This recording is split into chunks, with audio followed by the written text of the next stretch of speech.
Тези чайки отдавна ги мисля, някои работи бях направил, сега продължавам като серия. Те са от едно пътуване до Света гора. Пиваш за Света гора, като я гледаш така по-край брега, отколкото да влезеш вътре между една гора, ще виж някой събора на примерно българския. И направихме тази разходка и тогава около корабчето много чайки се появиха и едно особено настроение и от тази интерпретация за тези серия, така ще бъдат и кръсти на Света гора. Един и същи пейзаж могат да направят цяла изложба, само от различни часове, когато слънцето е в различен ъгъл. И водата става различна, всичко се промени. Това е невероятно. Поначало се стремя, като рисувам от това, което съм видял, да натрупам сентиментални такива чувства, емоции, които после много лесно за мен интерпретирам в картината, опитвам се да вложа тези чувства, като спомен, като преживяване. Защото така съм устроен, може би, никога формално за мен не съществува нещо, всяко нещо носи в себе си много красота, много нежност, много топлина и човек да го пропуска, да не го усеща безмислица и се стремя да уловя всеки миг. Аз зато и някой път се задъхвам, толкова красиви неща, толкова много красоти се виждат, че натрупването той има някаква степен на възможности като компютъра.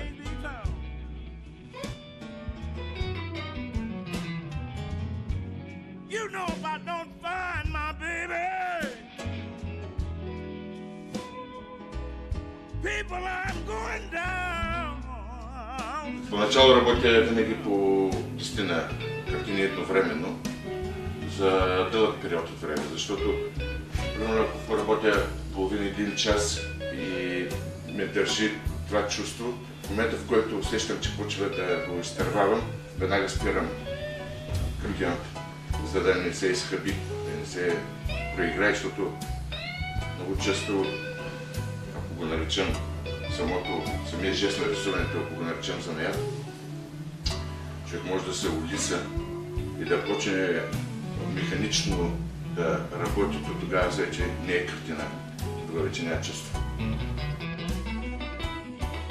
Абстрактната живопис на Георги Лечев е ясен знак за неговия усет и разбиране на основните принципи на продължаващото във времето красиво изкуство. Дороти Роац Майерс. Това е едно състояние, което от малък ме вълнува и между другото много хора ти вълнуват. Варват като едни паметници на съжителство с човек. Защото това е нещо много значимо за хората. Освен като самостоятелно произведение, като скулптура, като холус, то си е неделима част от човешкия живот. За моряците, за ориентира, за връзката, за състоянието на морето около този фар. И вълните се разбират, и водата е различна, хоризонтът е различен. Фара претърпява най-различни състояния на времето. И като че това всичко се напластява върху него и те става много силно въздействие на времето, знак, да. И винаги ме е вълнувало по някакъв начин И натрупвах информация, от тук виждам фарове, оттам виждам фарове и лека по лека се натрупа достатъчно енергия, за да направя примерно една серия фарове.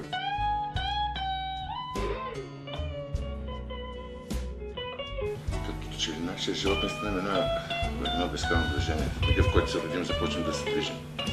Защото, не знам ако си съгласен, но не се движи само тялото. Някой път тялото трябва да настига духа. И наистина в този смисъл се движим много. И може би затова сме родени. И тогава в това движение откриваме много красота. Една съвсем друга, много лична истина. Да можеш да разговаряш с изкуството си е много важно нещо. Но това става много бавно. Трябва във всички случаи да има един излаган път.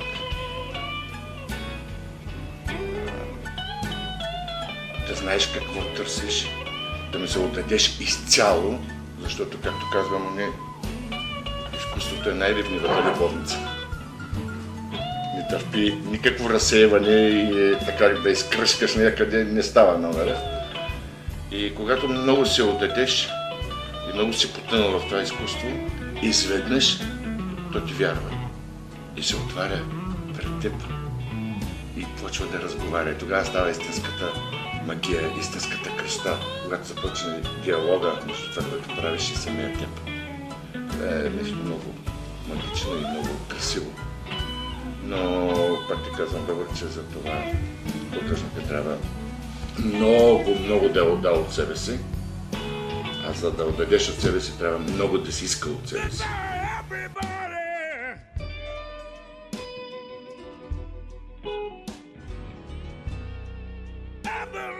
Почти винаги си слагам предварително заглавието на картините. И на базата на заглавието търся още подсилвам емоцията като чувство, като философия като тема на картината, като в музиката. Като имаш заглавието, темата и много лесно по темата можеш да импровизираш музиката. Тая се нарича, например, да потънеш в синято.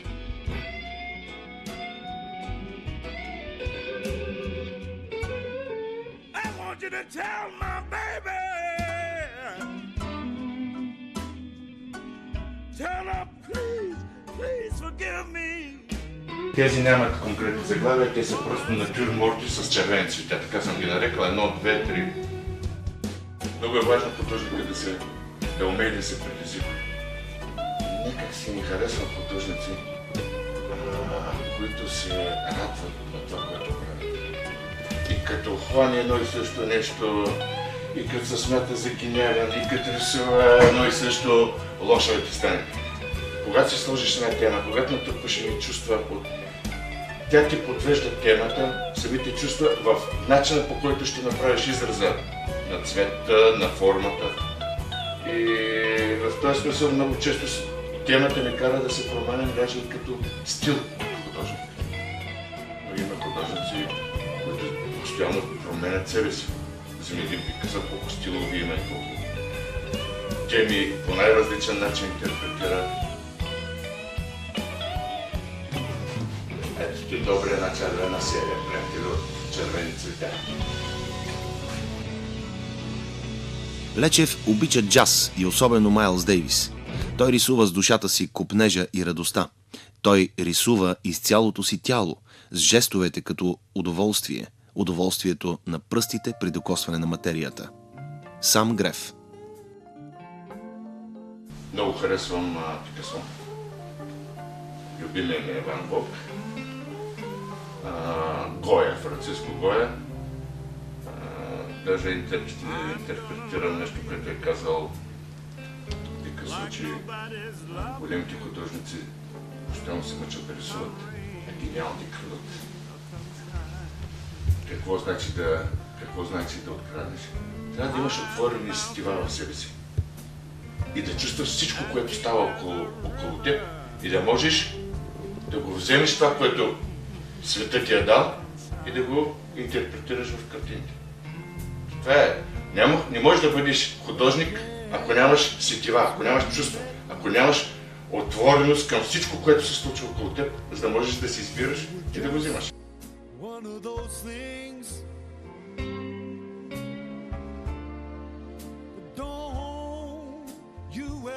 От тая година ми е тая работа. Едно небе с плуващи облаци. Ето вижте едно наше състояние. Едната ще сложа рамка, мисля, че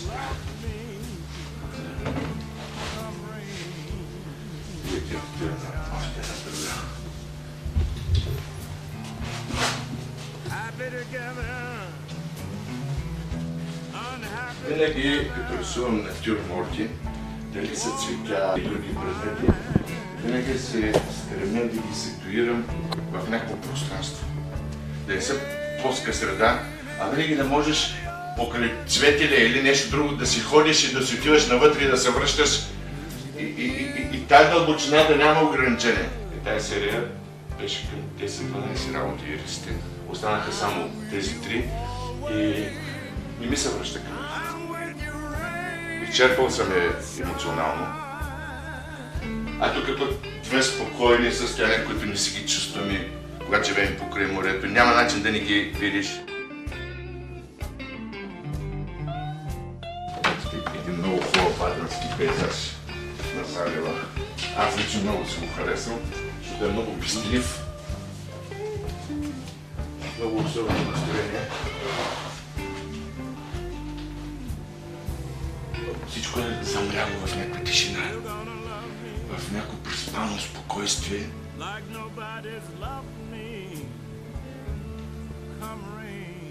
Даже и човеките ги може да летят. Затова ти казвам, като си говорихме за тип кражба, много често природата се намира в едно особено състояние. Те спочиват. Много хора го пропускат. Си в ежедневието, със своите си лични проблеми, движат с голяма скорост. И за мен е удоволствие, че мога именно тия състояния на природата да ги поднеса в една картина. И много често ми казват, аз това съм го виждал. Обаче трябва да види картината за всеки. Виждал в този смисъл, го е почувствал, нали? Той вътре се настлага, като дето вчера говорихме с теб. И винаги искам да вложа чувствата, защото знаците остават в картината. Не се подчинява картината на това, че рисуваш, че цветове използваш. Трябва да влагаш много чувство и ако си успял да наситиш една картина, майната му как с тия чувства, те задължително влияят и остават и кореспондират с хората. Една така е много смешна историята на кръгната. Ето тая. Ето тая е така как я. Ето го стълба, жицата. Тая се нарича край брега, а тази се нарича другата разходка. А тая, която е край брега, горната, подписа ми е обратно. И аз се закачам в галерията на изложбата, даже последното беше в няколко пъти ми се случва в Швейцария.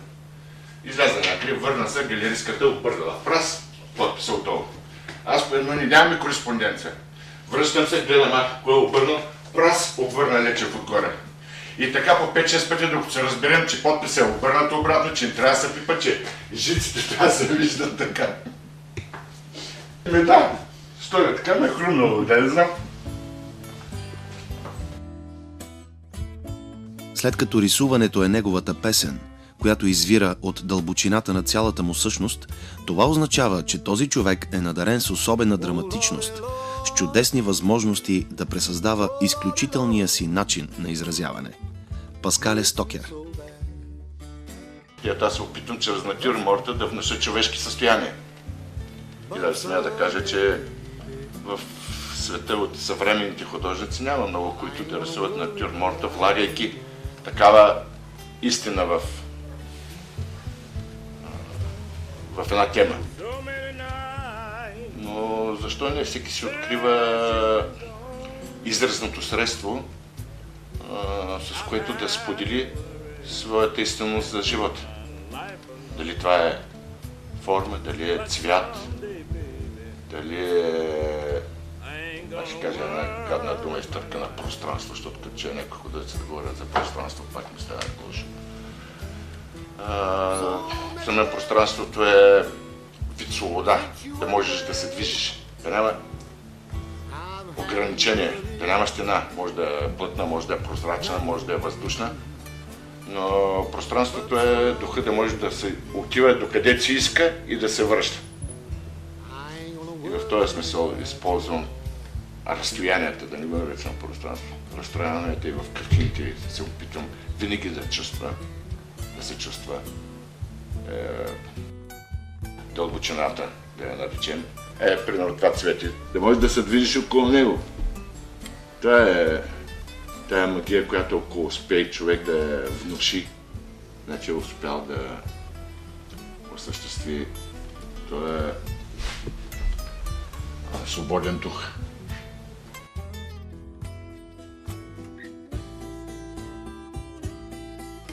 Няма много натюрморти, които да ти покажа, за да си поговорим това, което вчера започнахме с теб да говорим за натюрморта и човешките отношения между предметите в натюрморта.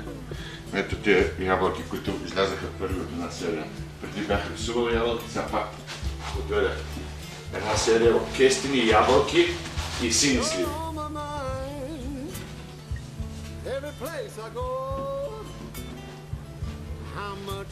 И да, например, се нарича среща на тинейджери.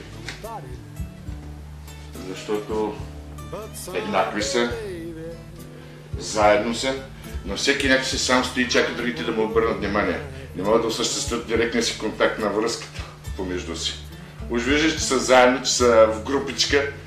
Не си ли ги забелязвал на дискотеките, как стоят и всеки са путри по-своему, а всичките еднакви. И така много по-лесно става кореспонденцията в натюрморта, когато използваш състоянието на предметите. Ето, например, кестенца е невероятна форма, невероятна цветност. Невероятно съжителство имат помежду си. И, например, една голяма картина искам да направя от натюрморт кестен, която се казва Разходка по Шанзелизе. Всичко това е една връзка и така по-лесно хората възприемат чрез натюрмортите себе си, отколкото да ги рисуват самите тях. Осъзнали колко са чувствителни хората. Много. Едно е неоспоримо. Творчеството на Георги Лечев се отличава в модерната живопис със своето съвършенство. Художника показва голяма свобода на своята изразност, при което осъществява тясна връзка между реализъм и психологическо изображение. Изабеле Ван Бик.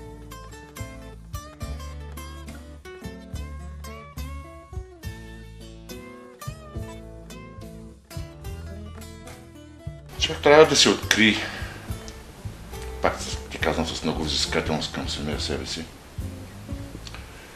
да се откри тая истина, това е вид свобода. Но да се извоюваш свободата е много трудно. И трябва да ти е много здрав задника, за да издържиш. Трудностите, които преодоляваш, не трябва да ти влияят, а трябва да натрупват. Не да те обезкуражават, а те правят по-силен. Той е като в бизнеса. Аз за това много така с насмешка вътрешна някой път възприемам бизнесмен, голям бизнесмен. Даже на някои познати съм им казвал, че за мен е много смешно как ще бъдеш голям бизнесмен, когато не си фалирал един-два пъти да си ставал и отново да започнеш. Така е и в живота с житейските неща. Трудностите, ако се умееш да го анализираш това, във всички случаи те изграждат. Не знам дали да бъдеш силен, защото за мен това е много условно понятие силен, но във всички случаи те научават да бъдеш свободен. А това е много важно. До някаква степен, защото на 100% нищо, никой не може да се случи. Но до някаква степен да можеш да се извоюваш правото да бъдеш малко свободен. Това е много красиво нещо и много трудно.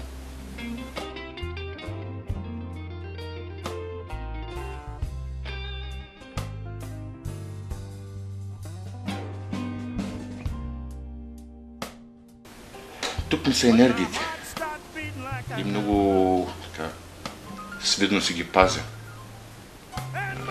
Тези сили много рядко могат да влязат така. Хора, особено пък в процес на работа, почти не допускам никого, защото това е едно разсейване, на отнемане на енергия. Вече в годините се научих, че човек трябва да пази силата около себе си. Иначе много лесно тя ще изтече като вода, а тя много трудно се събира. Резервуарът трудно се пълни и трябва много пестеливо да се хъби. И може би това занимание да бъда художник, защото го наричам занаят, това занимание да бъда художник във всички случаи ме е накарало, ме е изградило един навик в някакъв вид самота. Аз съм свикнал да бъда самичък с картините си. И затова казвам навик. Може би не би трябвало да бъде така, но съм свикнал с тая самота. И в тая самота успявам да дишам свободно и се я пазя и се я натъкмявам. Това не значи, че като изляза извън това пространство на телето, не се кефа с приятелите си, с много смях, с много радост, с чашата червено вино, което не е алкохол, е най-великият антиоксидант на света. Така че това са различни неща, които човек има привилегията да притежава в живота си. И трябва да бъде много внимателен, да не ги профука за глупости, като има приятелство. Това е една висока цена. И ако от някаква глупост го профукаш, се лишил от нещо много съществено в този кратък живот. Ето ти е наша патла, която е цяла скулптура. Носи вече живота целия, погледни и като цвят, и като изкривяване. Това е станало от ръката, която постоянно работи. Гледай. Да, си го направя като моя лична награда. Връчваме годината наградата на Жоро Лечев за най-добър колекционер. Георги Лечев за най-добър колекционер всяка година. Гледай колко красиво е. А пък ако сложиш две шпакли, с които работя, те могат да станат семейство, фамилия, кореспондиране, гледай, танц, всичко. Лично аз не обичам оправданията, че времето е такова. Напротив, във всеки миг, всеки човек може постоянно да отдава. Важното е да искаш да отдаваш. Явно много малко хора в момента се занимават с тая материя. Но особено хората на изкуството, като по-често не чувстват чувството му, са по-раними. По-лесно се затварят. Дали е така? Не се затварят, но художникът е много интелигентен човек и той не иска да прахоса това, което е натрупал като чувство, като философия за живота, като познание. И той предпочита да запази себе си като достоинство, но това в никакъв случай не е затваряне, защото ако се появи някой и пожелай той да сподели откровено това, което носи в себе си, той веднага ще го сподели. Да не може да излезе на улицата и да крещи.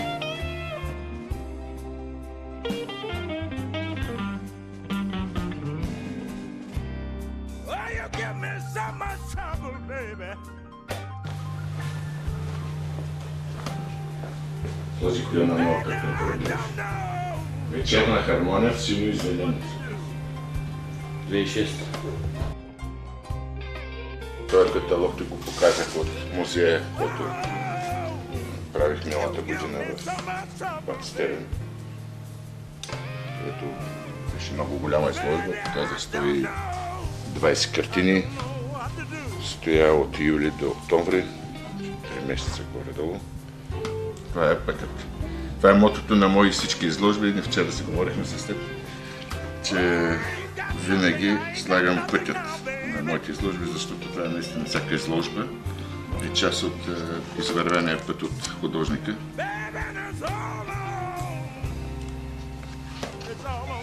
Един много дълъг път, много труден. Художника върви сам по този път, но правейки изложби, показвайки свои неща, той постоянно се запознава с много нови хора, нови приятелства. Приятелства са много красиво нещо в живота на художника, защото те са станали приятели благодарение на това, че харесват неговите картини. И оттам самия него. И затова се гордея много, че имам много приятели в живота си.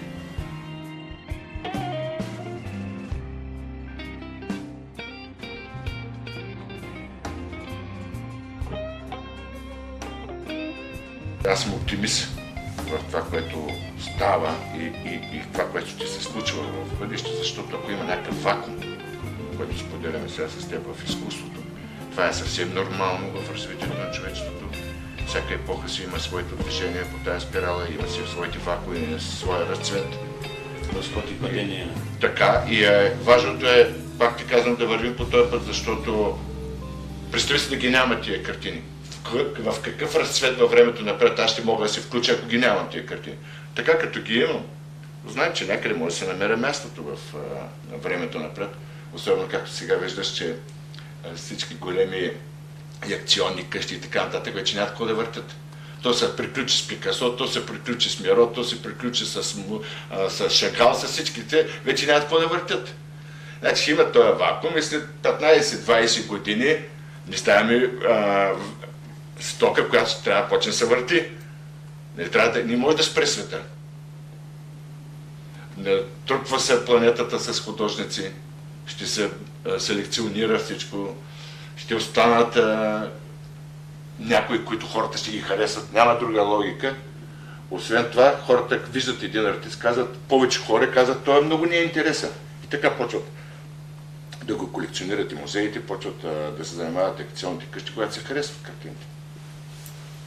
И зато и някои от нашите гениални художници в България, в момента, в който се заминат в този свят, никой няма да се сеща, защото с 5 картини гениални не ставаше. Трябва да се наситил света с картини и картините да работят за артиста, а не той да говори за себе си колко е велик.